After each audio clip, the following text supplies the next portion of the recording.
I still remember the smell of that office, coffee that had gone cold, printer ink, and the faint scent of carpet cleaner that never quite masked the years of stress soaked into that place. 32 years. That's how long I gave to that company. I'd been there longer than most of the furniture. I'd seen 3 CEOs come and go, watched interns become managers, and managers burn out before they even hit 40. Through every storm, every deadline, every policy change, I stayed. Not because I had to, but because I believed in loyalty. I believed hard work meant something. Turns out I was wrong. It was a Thursday morning when it happened. The kind of morning that starts normal, too normal. The kind that tricks you into thinking it's just another day. I had my usual black coffee in hand, reading through an email from a client I'd worked with for almost a decade. They were thanking me for making their transition smooth. That message made me smile. For a brief moment, it reminded me why I'd stayed all these years. I didn't know that by noon, I'd be sitting across from my boss, hearing words that would crush everything I'd built. My boss, Daniel, was younger than me by at least 15 years. Sharp suits, sharper words. The kind of man who smiled with his mouth, but not his eyes. He joined the company 5 years ago and quickly climbed the ladder. Not by hard work, but by charm, connections, and a knack for taking credit when it wasn't due. I had trained him once, showed him the ropes, taught him the systems that took me years to master. Funny how things turn. The student becomes the boss, and the teacher becomes expendable. That morning, Daniel sent me a message. "Can you come to my office for a quick chat?" Just that. No subject, no tone, nothing unusual. I didn't suspect a thing. I grabbed my notepad, thinking it was about the quarterly report or maybe the new project proposal. But as I walked down that hallway, something felt off. Everyone I passed avoided my eyes. The office chatter died down. The only sound was the hum of the air conditioner. It was like walking into a storm you didn't see coming. When I entered Daniel's office, he was already sitting there with someone from HR, Claire. That was the first red flag. HR never sits in unless something serious is about to go down. Claire gave me a tight smile, one of those smiles people wear when they're about to deliver bad news but don't have the courage to look you in the eye. Daniel leaned back in his chair, hands folded, pretending to look empathetic. "Take a seat," he said. His tone was calm. Too calm. I sat down, still trying to figure out what was happening. Then he started talking, using words that sounded professional but felt like knives. "After careful consideration and recent restructuring decisions," he said, "the company has decided to move in a different direction." At first, I didn't process it. I nodded slowly, waiting for him to get to the real point. Then he said it. "We're letting you go, Mark." My heart stopped for a second. 32 years, and it came down to 4 words. "We're letting you go." I stared at him, trying to find some reason, some logic behind it. "You're firing me?" I asked quietly. He sighed like it was hard for him, too.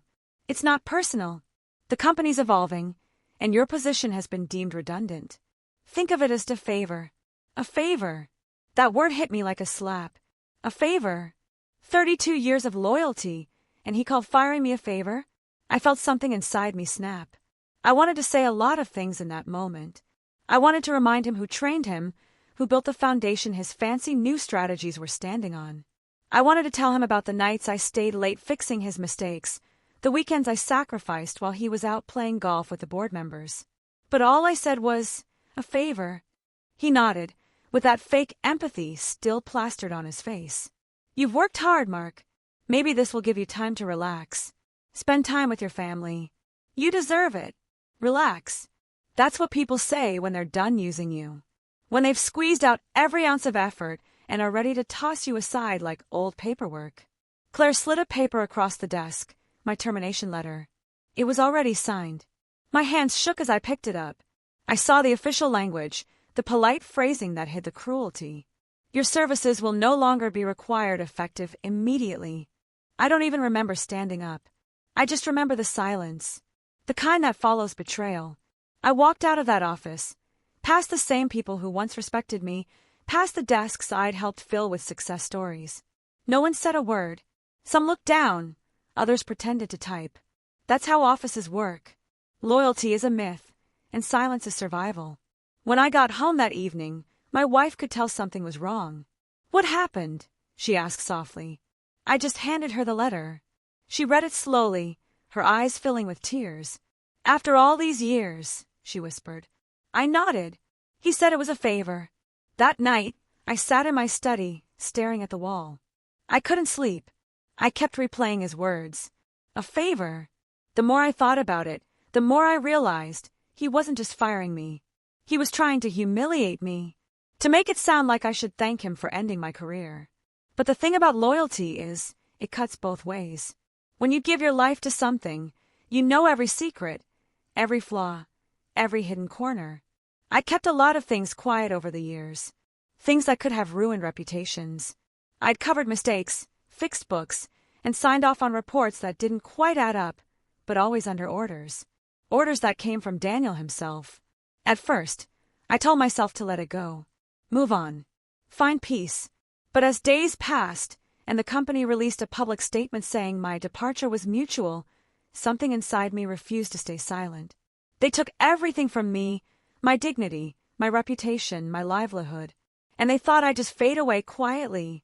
I started digging through my old files, my emails, my notes. Every project, every correspondence, every instruction that ever crossed my desk. I began to see patterns, numbers that didn't match, payments that vanished, names that shouldn't have been on certain documents. And there it was, the truth they'd buried, the truth that could bring the whole company down. For 32 years, I had been their backbone. Now, I was about to become their reckoning. I went to a lawyer, a young woman named Emily, fierce and brilliant. When I told her what happened, she listened quietly, then said, "If what you're saying is true, you might have a case. A big one." Over the next few months, we built that case piece by piece. I handed over every shred of evidence. Emails, memos, hidden transactions. Things Daniel thought no one would ever find. And when the lawsuit hit, it hit hard. The headlines spread fast. Former employee sues company for wrongful termination and fraud allegations.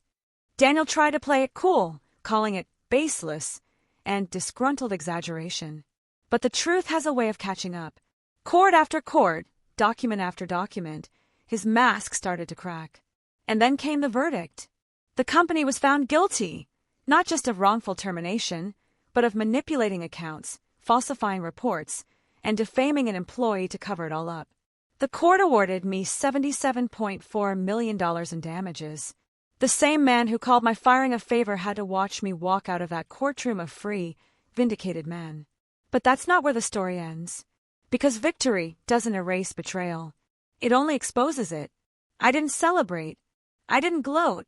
I just stood outside that courthouse, feeling the cold wind hit my face, thinking about how 32 years of loyalty had come down to one painful truth. Sometimes, the people you build up are the same ones who tear you down. And as for Daniel, well, let's just say karma doesn't need an invitation. That day changed everything. Not just for me, but for everyone who ever believed loyalty was a guarantee. It's not, but integrity, that's something they can't fire you for. Because in the end, the biggest favor Daniel ever did for me was setting me free. But that freedom came with a cost, one I wasn't ready for.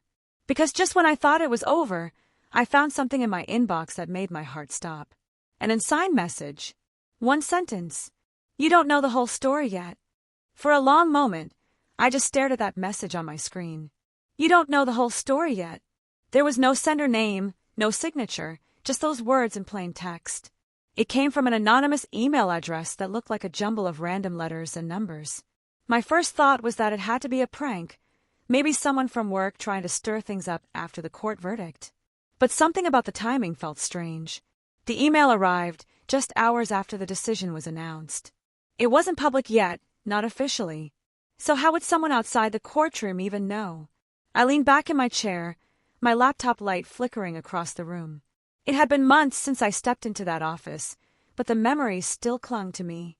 The way Daniel had looked at me that day, so sure, so smug, was burned into my mind. Winning the case had given me closure, but not peace. It was like fixing a broken window while the cold still seeped in from the cracks. Now this email had reopened something I thought I'd sealed shut. I read it again. You don't know the whole story yet. The more I looked at it, the heavier it felt. I typed a reply before I could overthink it. Who is this? What do you mean? Then I hesitated, finger hovering over the send button. I'd just been through a long legal battle. The last thing I needed was to get tangled in more drama. But curiosity has a strange way of eating through logic. I pressed send. Minutes passed. Nothing. I refreshed my inbox again and again. Silence. Eventually, I closed my laptop, telling myself to forget it. Maybe it was nothing. Maybe it was someone trying to scare me. Still, I couldn't shake the thought that there was more, something buried beneath all those years of loyalty and quiet obedience. That night, I lay awake staring at the ceiling. My wife, Sarah, was asleep beside me, her breathing calm and even. She'd been my anchor through everything. When I wanted to give up, she reminded me who I was. But even she didn't know the full truth about what had happened at that company. There were things I'd never told anyone, small compromises I'd made, times I looked the other way because I believed I was protecting the greater good. Now I wondered if those choices had been protecting someone else entirely. The next morning, I woke up early, made myself some coffee, and sat down at my desk again. When I opened my inbox, there was another message. This one had no subject line, just a single attachment, a photo. My hands froze as I clicked on it. It was blurry, taken from a distance, but I recognized the building immediately. It was the company headquarters. The timestamp was recent. In the photo, Daniel was standing outside, talking to someone. The image was grainy, but the other person looked familiar too. I squinted, zoomed in, and felt my chest tighten. It was Claire, the HR representative who'd been in the room the day I got fired. The message body only had one sentence again. They didn't act alone. I stared at the screen, my pulse quickening. I had suspected Daniel for everything, but this hinted at something bigger. Maybe he wasn't the only one pulling strings. Maybe my firing wasn't just personal, it was planned. I saved the image and shut the laptop. The house felt too quiet, almost heavy with silence. Outside, rain had started to fall, tapping softly against the window. I stood there for a long time, thinking about all the years I'd trusted people who smiled to my face while planning something behind my back. I remembered how suddenly things had changed before the restructuring. New departments, secret meetings, unexplained transfers. Back then, I'd brushed it off as normal corporate chaos.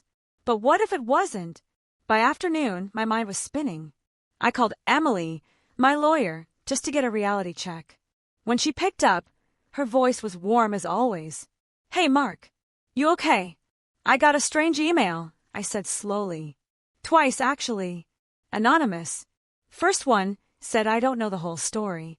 The second had a picture, Daniel and Claire outside the office. There was a pause on the other end.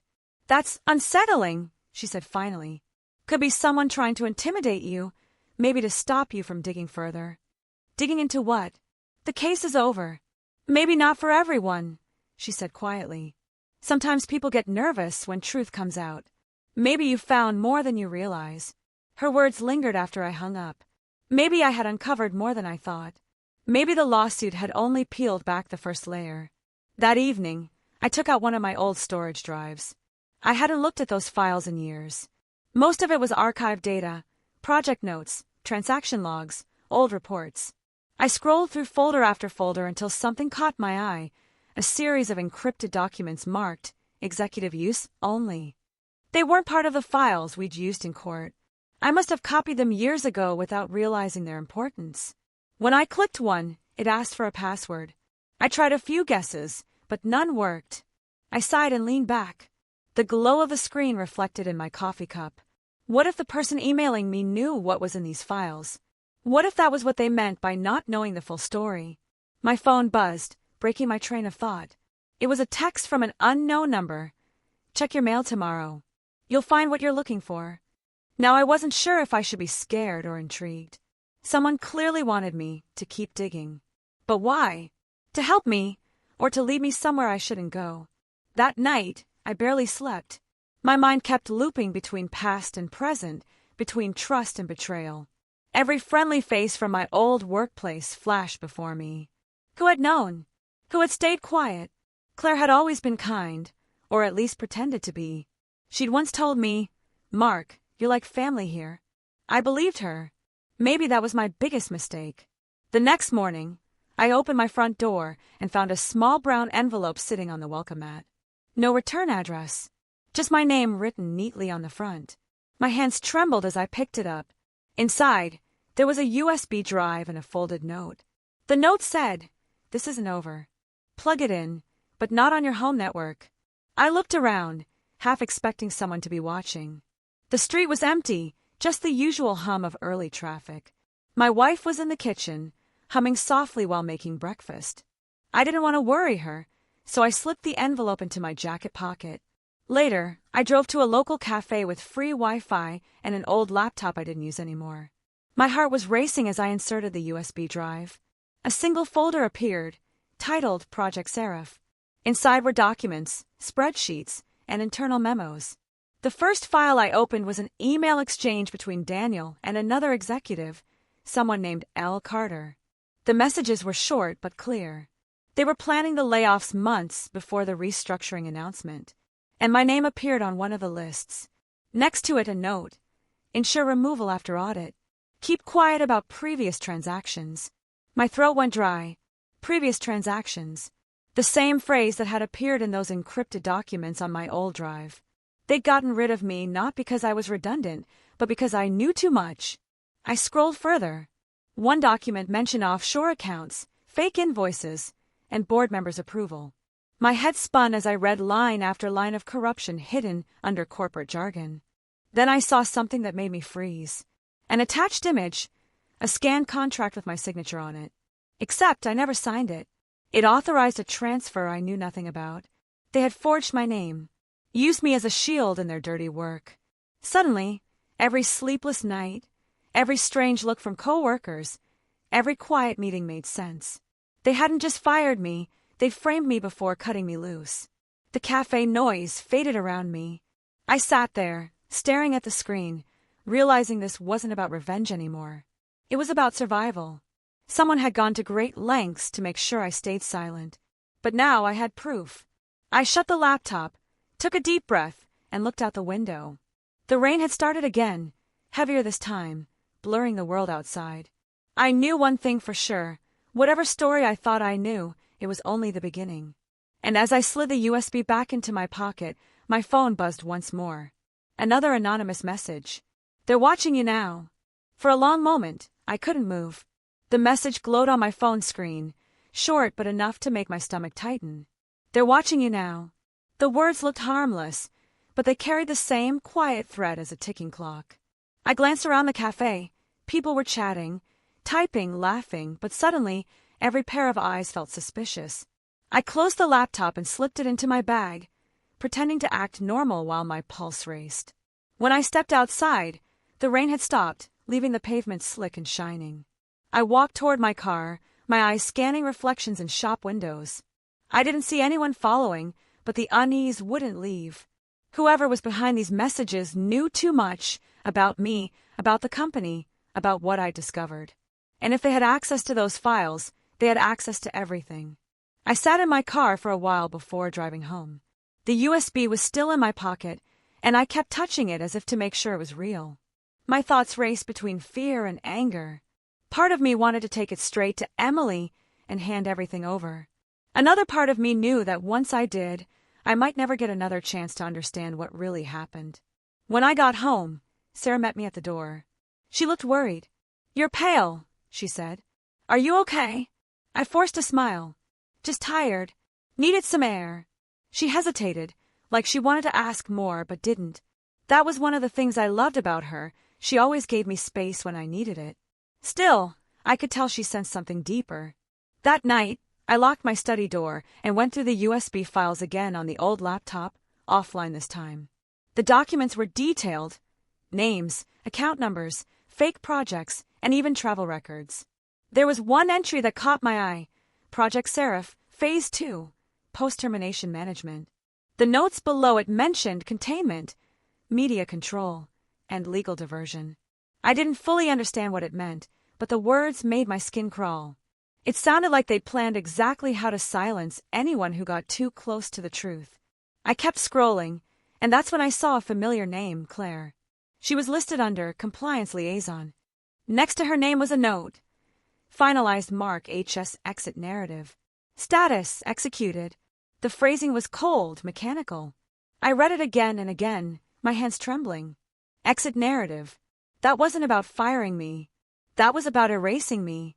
Suddenly, I remembered something odd from the court case. During one of the hearings, Daniel's lawyer had tried to exclude certain records, claiming they were irrelevant. Emily fought to include them, but eventually dropped it after the judge dismissed the argument. I hadn't thought much of it then, but now it made me wonder, what if those records were part of this? I decided to call Emily the next morning. When she picked up, I didn't waste time.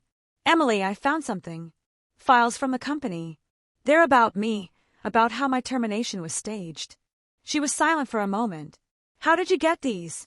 They were sent to me. Anonymous. I think someone wants me to see them. That's dangerous, Mark, she said. You need to be careful. If what you're saying is true, it could mean there's still an ongoing cover-up. I know, I said quietly. But I can't ignore this. She sighed. All right. Bring everything to my office tomorrow. Don't email, don't text, just come in person. And Mark, watch your back. The call ended, and her last words echoed in my head. I barely slept that night. Every creak in the house, every car that passed by made me sit up. It wasn't just paranoia anymore, it was instinct. Someone was watching. In the morning, I left early. The streets were still damp from last night's rain, and a gray mist hung low over the city. I kept checking the rearview mirror as I drove. At one point, I noticed a dark SUV 2 cars behind me. It turned when I turned, slowed when I slowed. My chest tightened. I made a sudden right into a gas station and parked. The SUV drove past without stopping, but my hands were shaking by then. I told myself it was coincidence, but deep down I didn't believe it. When I reached Emily's office, I went straight to her desk. She closed the blinds and plugged in the USB. For the next hour, we went through every document together. Her face grew more serious with each file. This isn't just about you, she said finally. These records suggest they've done this before, silenced other employees, covered up mismanagement, even bribed auditors.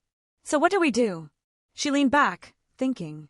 We can't go public yet, not until we verify everything. If this leaks too early, they'll spin it as fake or claim it's stolen data.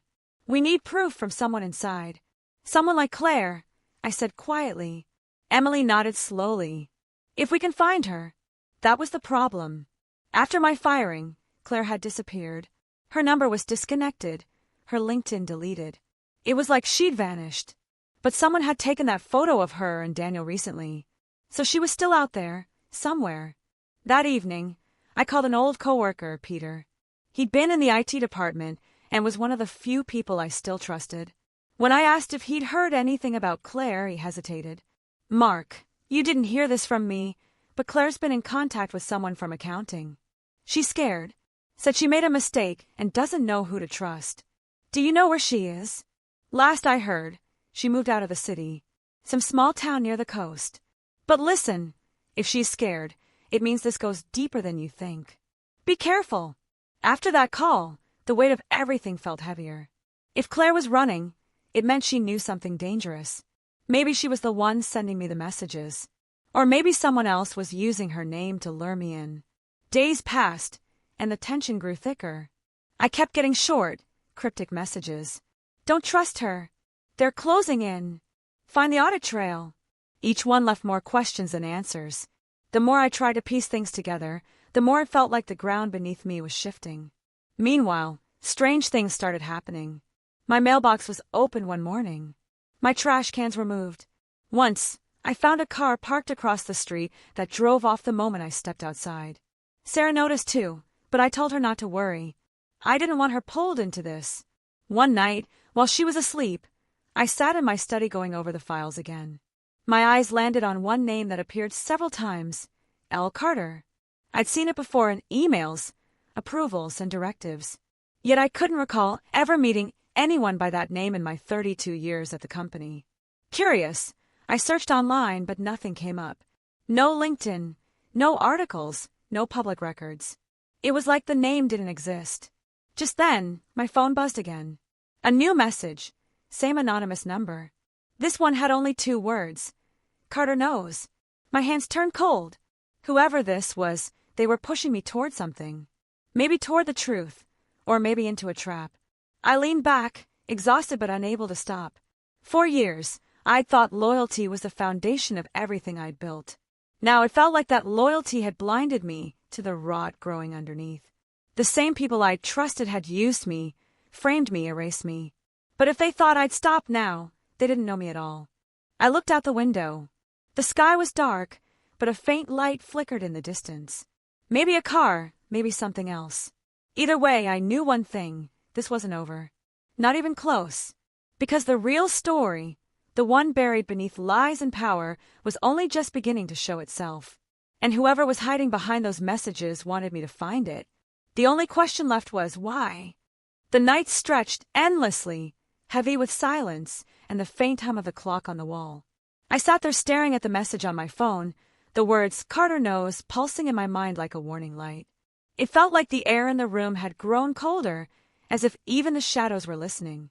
I couldn't shake the feeling that whoever was sending these messages was closer than I thought, maybe watching every move I made. I stood up and walked to the window. Outside, the street was empty except for a single car parked near the corner. Its headlights were off, but I could see the faint outline of someone inside. I told myself it was nothing, that maybe I was imagining things. Still, I switched off the light and stepped back, heart pounding. I didn't sleep that night. Every sound felt louder. Every passing car made me tense. By morning, I'd made up my mind. I couldn't keep waiting for someone to hand me the truth. I had to go after it. I started by trying to trace the name L. Carter. I dug through every old record, internal memo, and archive project I had. Finally, I found something buried deep in an old employee directory from more than 10 years ago. There it was, Lawrence Carter, Senior Financial Advisor. No photo, no current contact. The record said he'd resigned suddenly after an internal audit, years before Daniel joined the company. It didn't make sense. Why would Daniel be exchanging messages with someone who supposedly left long ago? The more I thought about it, the more it felt like the pieces were falling into place, but the picture they formed was darker than I expected. Maybe Carter never really left. Maybe he was the one pulling strings from the background. I called Emily to tell her what I'd found, but she didn't pick up. I tried again, straight to voicemail. She always answered, especially after everything that had happened. A chill crept up my spine. I waited an hour, then another. Nothing. Finally, I decided to drive to her office. The building was quiet when I arrived. The lights dimmed even though it was still early evening. Her assistant wasn't at the front desk. I knocked on her office door. No answer. The door was unlocked, so I pushed it open slowly. Inside, everything looked normal at first. Her desk neat, files stacked in order. But her laptop was gone, and a single envelope sat in the center of the desk with my name written on it. My pulse jumped as I picked it up. Inside was a note in her handwriting. "If you get this, it means I had to leave. Don't trust anyone from the firm. They're compromised. Carter isn't who you think he is. Find Claire before they do." I froze, the room spinning slightly. Emily had been my only ally through this whole nightmare, and now she was gone too. I looked around, noticing the small things I'd missed before. Her desk drawers slightly open, one of her framed certificates cracked. She hadn't left willingly. I left the building quickly, feeling exposed, as if invisible eyes followed me out the door. The street was darker than before, the rain starting to fall again, soft but cold. I drove without knowing where to go. My thoughts kept circling around that note, find Claire before they do. I pulled over near a quiet diner on the edge of town. My hands were shaking as I called Peter. "I need to find Claire," I said. "Now." He hesitated. "Mark, what's going on?" "I think Emily's in trouble. There's something about Carter, and Claire's the key. Please, if you know anything." He sighed. "All right. Last I heard, she was staying in a small town near the coast, Edgewater. But Mark, be careful. If they've gone after Emily, they'll come after you too." The drive to Edgewater felt endless. The road wound through thick trees, the fog rolling in from the ocean. By the time I reached the town, it was almost midnight. Most of the streets were empty, just dim streetlights flickering through the mist. I stopped outside a small motel, the kind that looked forgotten by time. The front desk clerk gave me a key without asking many questions. As I sat on the bed, I kept replaying everything in my head. The firing, the court case, the messages, the files, the lies. Every moment pointed to one thing. This wasn't just about money or revenge. It was about control. Someone had built a web inside that company, and anyone who got too close was erased. At dawn, I went out searching for Claire. I started with local cafes and grocery stores, showing her picture on my phone. Most people shook their heads, but one woman at a small bakery paused. "She comes by sometimes," she said.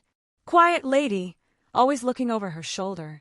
She lives up near the cliffs, last house before the old lighthouse." My heart quickened. I thanked her and drove there immediately. The road was narrow, the sea roaring below. Finally, I saw it. A small, weathered house at the edge of the rocks. I parked the car and approached slowly. The curtains were drawn. I knocked once. No answer. I tried again. After a moment, the door creaked open just enough for me to see her face. "Claire," I said softly. "It's me, Mark." Her eyes widened with fear. "You shouldn't be here," she whispered. "I need to talk to you. Please." She hesitated, then opened the door wider and motioned for me to come in. The inside of the house was sparse, like she'd been living on the run. Papers and old folders were stacked on the table. She looked tired, like she hadn't slept in days. "You found me," she said quietly. "I wasn't sure if anyone would. I got an email. A photo of you and Daniel. Then I found the files, Project Seraph. I know what they did to me, Claire. I just need to understand why." She looked down, her hands trembling slightly. "It wasn't supposed to go that far. I thought they were just restructuring. But then they started talking about silencing people, making things disappear. When I realized they were framing you, I tried to stop it. That's when they turned on me." "Who's they?" I asked. She looked up at me, eyes full of fear. "Carter. He's the one running everything. Daniel answers to him. They've been moving money for years, using employees as cover. You were next in line to take the fall if it ever got exposed." My chest tightened. "And Emily? They must have found out she was helping you. If she's gone, they'll come after both of us next." Before I could respond, there was a sound outside, the crunch of tires on gravel. Claire froze. "They found us," she whispered. I moved to the window, parting the curtain, just enough to see. A dark SUV had pulled up near the house, headlights off. Two silhouettes stepped out. My heart pounded, so hard it felt like it filled the room. Claire grabbed a small bag from under the table. "We have to go," she said urgently. "There's something you need to see, something that proves everything. But it's not here. It's on a drive hidden near the lighthouse." We slipped out the back door into the fog. The air smelled of salt and rain. The lighthouse stood faintly in the distance, its light cutting through the mist like a heartbeat. Behind us, I could hear voices, low, deliberate, getting closer. Claire led the way through the wet grass, her flashlight flickering. "It's in a metal box near the rocks," she said. "Once you have it, go to the press. Don't trust anyone else." We were almost there when a shout echoed behind us. A flashlight beam swept across the fog, landing just inches from us. Claire grabbed my arm. "Run!" We sprinted toward the lighthouse, the beam of light flashing over our shoulders. I could hear footsteps following, quick and heavy.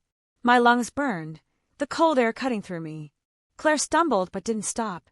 The sound of the ocean grew louder, waves crashing against the cliffs. Just as we reached the base of the lighthouse, another voice shouted, "Stop! Don't move!" I turned, heart racing, and for the first time saw his face clearly under the light. Daniel. Standing beside him, calm and composed, was another man I didn't recognize. Older, with sharp eyes and a faint smile. "Mr. Carter, I presume," I said, breathless. He nodded slightly. "You always were the persistent type, Mark. That's what made you useful. And now, very inconvenient." The fog swirled around us, thick and cold. Claire's grip tightened on my arm. The box she'd mentioned was somewhere near, buried under the rocks. But between us and it stood the people who had destroyed everything. The wind howled, waves crashed below, and for the first time, I realized the truth was right there within reach, but getting to it might cost more than I was ready to lose. The wind whipped around the cliffside, carrying the salty sting of the ocean as Daniel stepped closer, his flashlight beam cutting through the fog. Claire's breathing was uneven, her hand gripping my arm tightly. Mr. Carter stood just behind him, calm and expressionless, as if he'd planned this moment long before we even knew he existed. The waves below crashed harder, the sound almost drowning out my heartbeat. "You've gone too far, Mark," Carter said evenly, his voice almost lost in the wind. "You could have walked away, started over. But you just had to dig deeper." "I wanted the truth," I said, trying to steady my voice. "Whatever it costs." He smiled faintly. "That's the thing about truth. It always costs more than you expect." Before I could respond, Claire stepped forward. "It's over, Carter. I've made copies. Even if you destroy this drive, people will know." Carter's eyes darkened slightly, but his tone stayed calm. "I admire your courage, Claire. You've been a problem for a long time, but I'm afraid you've misunderstood who you're dealing with." Daniel shifted uncomfortably beside him, glancing between us. "Sir, maybe we should." "Quiet," Carter snapped, his voice cutting through the fog like a blade. Something about Daniel's hesitation caught my attention. His stance wasn't threatening. He looked conflicted, almost afraid. For the first time, I wondered if he'd been part of this willingly, or if he was just another pawn. Claire pulled something small from her jacket pocket, a silver flash drive, its surface scratched and dented. "This is what you're looking for, isn't it? The files from Seraph. Everything you've been hiding." Carter's smile returned, slow and deliberate. "You think you're clever, but you never stop to ask yourself who gave you that data." The words hit harder than I expected. I turned toward Claire, confusion tightening my chest. "What does he mean?" Her lips parted slightly, her eyes darting away for a second. "Mark, it's not what you think." "Tell him," Carter said softly. "Tell him who you've really been working for." Claire's silence felt heavier than the fog itself. I stared at her, disbelief mixing with anger. "Claire!" She took a deep breath, her voice trembling. "It wasn't supposed to happen like this. I didn't know they'd go after you. I was sent to monitor you, not ruin you." I stepped back, my stomach dropping. "Monitor me? By who?" Carter answered for her. "By me, of course. She was one of mine. I had her close to you in case things got messy. Unfortunately for her, she started to believe in you." Claire's eyes filled with tears. "I tried to stop them, Mark. I thought if I helped you uncover everything, it could fix what I'd done." For a moment, I couldn't speak. The woman who had risked everything to help me, the one person I thought I could trust, had been part of it all along. Carter took a slow step closer. "You see, Mark, loyalty is an illusion. Everyone has a reason to betray someone, even the ones who care the most." Daniel shifted again, his jaw tightening. "Enough," he muttered. "You got what you wanted. Just let them go." Carter turned to him with a cold look. "And what do you think happens to people who turn soft?" The tone in his voice made Daniel freeze. That's when I realized Daniel wasn't just following orders, he was trapped too. He wasn't the villain I'd built up in my mind. He was scared. Claire suddenly whispered, "The lighthouse, there's another way out. Through the maintenance tunnel beneath it." Before Carter could react, I grabbed her hand, and we bolted toward the lighthouse. Daniel didn't move to stop us.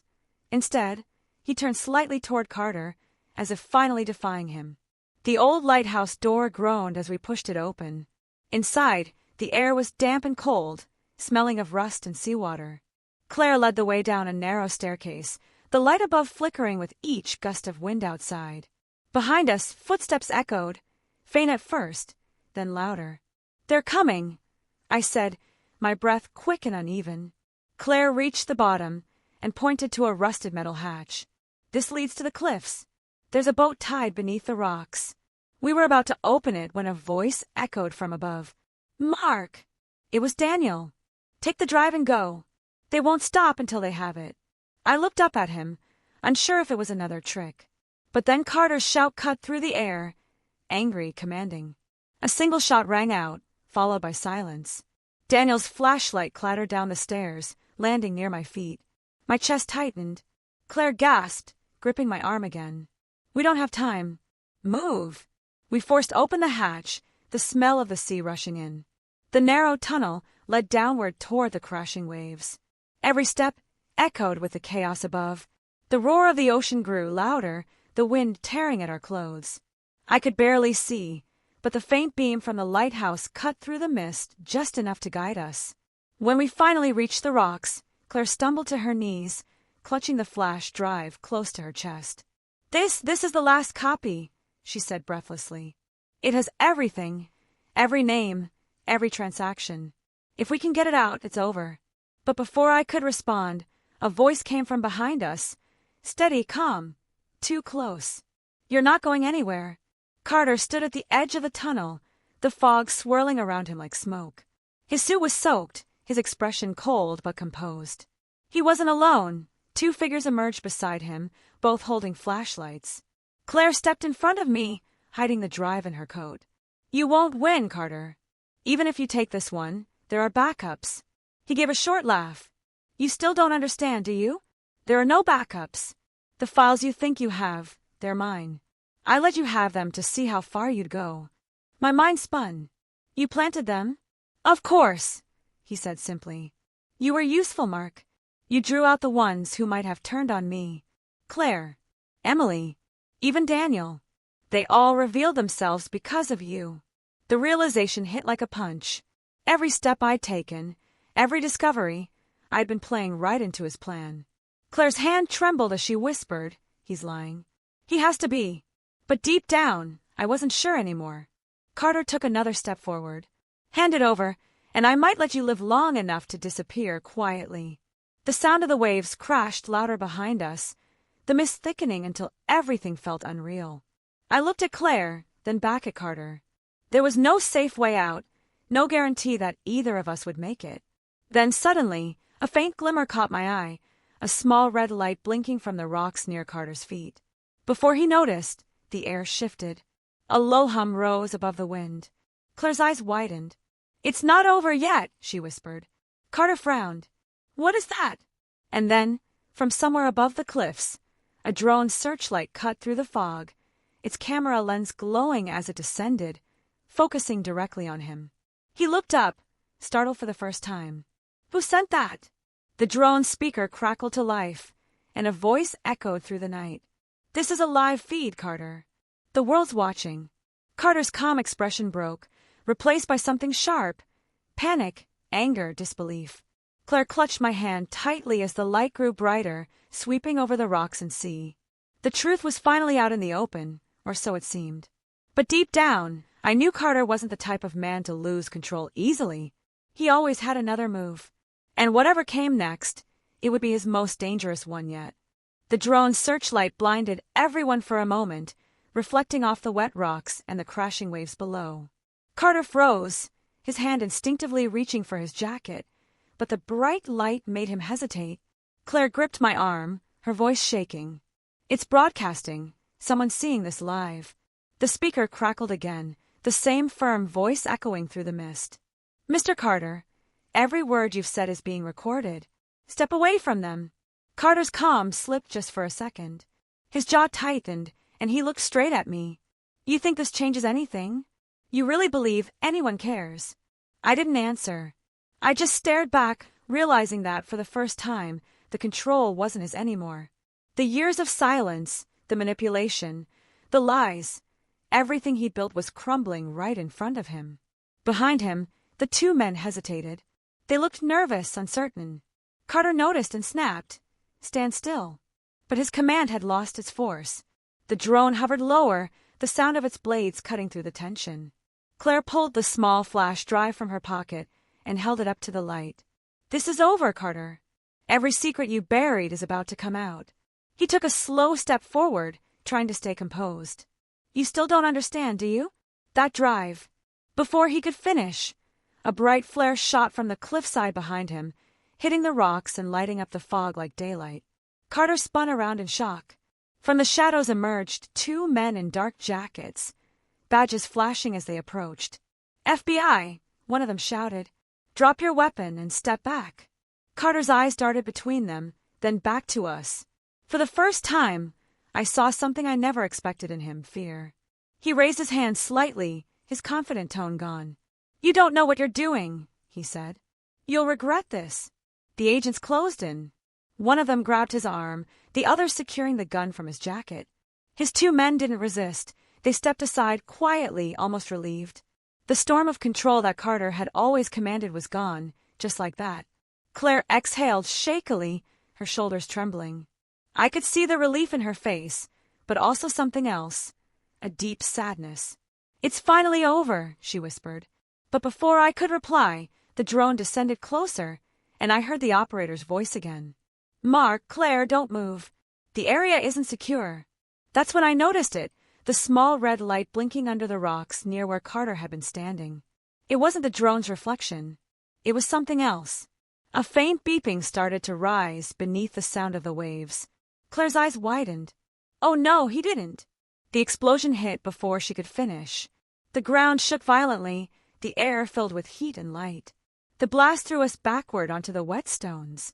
The agents dove for cover as debris scattered into the sea.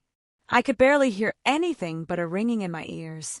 Through the haze, I saw Carter struggling against one of the agents, his face twisted in fury. He shouted something I couldn't make out, then broke free just long enough to look at me. "You'll never stop it, Mark," he yelled. "You were always part of it." Before anyone could react, he turned and ran toward the edge of the cliff. One of the agents shouted for him to stop, but Carter didn't slow down. The fog swallowed him whole. When we reached the edge, all we could see was the churning water below. There was no sign of him. The flashing lights from the drone and the distant sirens painted the night in blue and red. The agents pulled us back, checking for injuries.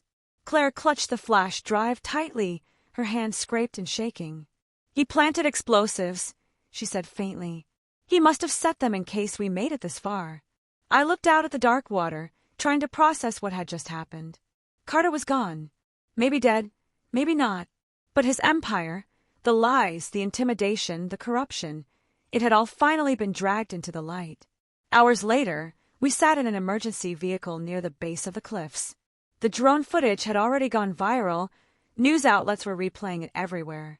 Carter's face, his confession, his threats, all of it was now public. Emily arrived soon after, her eyes wide with disbelief as she hugged us both. "You did it," she whispered. "It's finally over. But something's still gnawed at me. Carter said I was part of it." I told her. "What did he mean?" Emily hesitated. "Mark, before you were fired, you signed off on several financial authorizations. We thought they were normal at the time, routine project transfers. But it looks like those accounts were linked to Seraph. They used your credentials without your knowledge." I sank back in the seat, realization hitting hard. All this time, the reason they called my firing a favor wasn't because they were done with me, it was because they were done using me. My name had been their shield. Claire looked at me, tears in her eyes. "They made you the cover story." The irony cut deep. 32 years of loyalty, and I had unknowingly helped them build their cover. My firing, my disgrace, it was all part of the plan to keep their secrets hidden. But not anymore. When the trial began months later, the world finally saw the truth. The company collapsed under investigation, the remaining board members were exposed, and a federal audit traced millions in hidden funds. The settlement that followed was massive, $77.4 million in damages for wrongful termination and fraud. People called it justice, but for me, it was something quieter, a kind of peace. After the hearings, I visited the cliffs again. The lighthouse stood silent, the waves calm. I carried the now empty flash drive in my pocket. Claire had disappeared somewhere overseas. Emily went on to lead a legal reform group, and I tried to rebuild. As I stood there watching the horizon, a gust of wind carried something shiny across the rocks. A small metal badge, tarnished but still readable. Carter and Haynes Investments. My chest tightened. Maybe it was just debris. Or maybe a reminder. I turned to leave, but my phone buzzed. One new message. No sender. "You did well, Mark." But Seraph was only phase 2. The words made my hand freeze. The wind picked up again, colder this time. I looked back toward the sea, half expecting to see something, or someone in the fog. The message disappeared from the screen a second later. No trace. For a long time, I just stood there, the ocean roaring below, realizing one thing: the story wasn't over. It never really was. And somewhere out there, in the mist between truth and power, the next move was already being planned. The wind calmed over the cliffs that morning, and for the first time in months, the sea didn't look like a place of chaos but of quiet reflection. The investigation had closed, the headlines had slowed, and the world had already moved on to the next scandal. But for me, the echoes of everything that happened still lingered. Every sound, every shadow reminded me of the choices that led here, the company I once gave my life to, the lies that destroyed it, and the truth that finally set things right. In the weeks after Carter's disappearance, authorities searched the coastline but found nothing. Some believed he had died in the explosion, others whispered he'd escaped. For a while I couldn't sleep without replaying that night, the flash of light, the fog, the message on my phone. But as time passed, I began to understand that closure doesn't always come from knowing everything. Sometimes, it's just about accepting what you've survived. The settlement money came through months later, $77.4 million.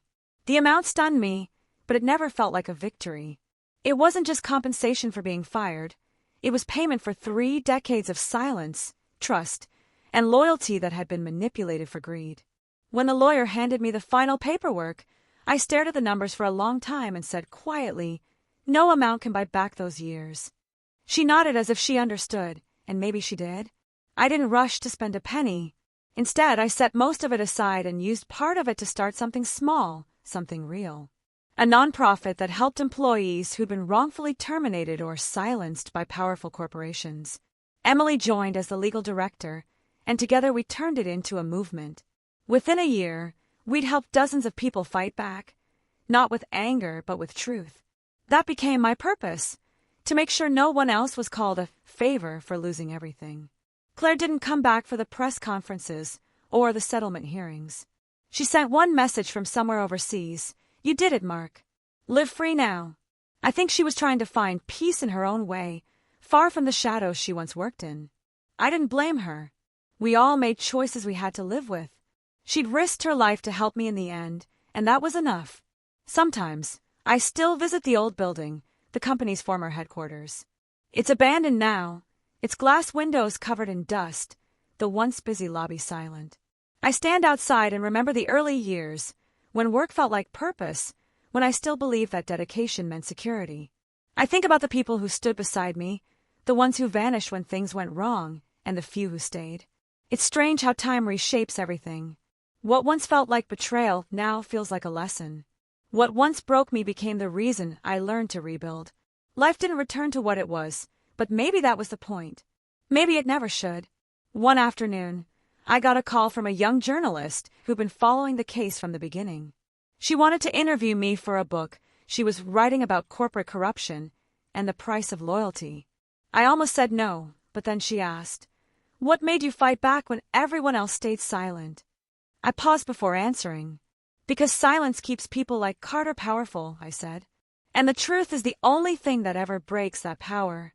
The interview went viral, not because of the money or the scandal, but because of something simple, because people understood what it meant to be betrayed by the system they trusted. The comments weren't about me. They were from ordinary workers, sharing their own stories of being overlooked, dismissed, or silenced. That's when I realized this wasn't just my story. It belonged to everyone who's ever been told they don't matter. A year later, I bought a small cottage near the coast. The sea that once terrified me now brought peace.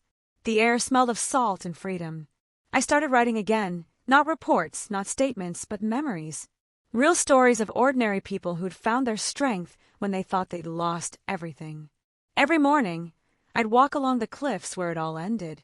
Sometimes I imagined Carter's voice in the wind, still trying to convince me that truth didn't matter. But now I could smile at the thought, because in the end, truth had outlasted him. One evening, I found an envelope slipped under my door. No name, no return address. Inside was a single sheet of paper with a short note. Phase 2 was never meant to destroy you. It was meant to wake you up. I sat with it for a long time. At first, I felt that familiar tension rise in my chest, the old fear, the doubt. But then I folded the paper and put it in a drawer. Maybe it was a reminder that power always tries to reinvent itself, that corruption doesn't vanish, it changes shape. And maybe the point wasn't to chase every shadow, but to keep shining light, no matter where the next storm came from. In the following years, my story became a kind of symbol. People shared it under headlines like, "Man fired after 32 years wins $77.4 million in justice," and "The boss who called firing a favor." But what mattered most wasn't the numbers or the drama, it was the message underneath it. That truth, even when buried, always finds its way back. Emily once told me, "You didn't just win a case, Mark. You broke a pattern." I didn't understand it then, but now I do. Every company that saw what happened to Carter's empire began to rethink the way they treated their people. It wasn't a perfect world afterward, but it was a start. There are still moments when the past feels too close. When I wake up from dreams where the fog is thick, the lighthouse light flickers, and the sea roars like it did that night. But then the morning sun breaks through, and I remember that every ending, no matter how dark, can be the beginning of something better. On the 5th anniversary of the trial, I visited my old workplace one last time. The building was scheduled for demolition. I stood outside the gate as the machines roared to life, the walls coming down piece by piece. It felt strange, watching decades of memories turn to dust. But as I walked away, I realized something important. I wasn't watching my past crumble. I was watching it finally let go. That night, sitting by the ocean, I opened my journal and wrote the final lines of my story. They fired me and called it a favor. Maybe they were right, because losing that job was the only way I could find myself again. The waves whispered below, steady and endless. The stars reflected on the water like scattered lights, and for the first time in a long time, I didn't feel like a man who'd lost everything. I felt like someone who'd been given a second chance. The truth had taken everything from me once, but in the end, it gave me something far more powerful. A life that was finally mine. And as I watched the horizon fade into dawn, I whispered a quiet thank you to the storm, to the truth, and even to the man who once called my firing a favor. Because without it, I might never have learned what freedom really meant.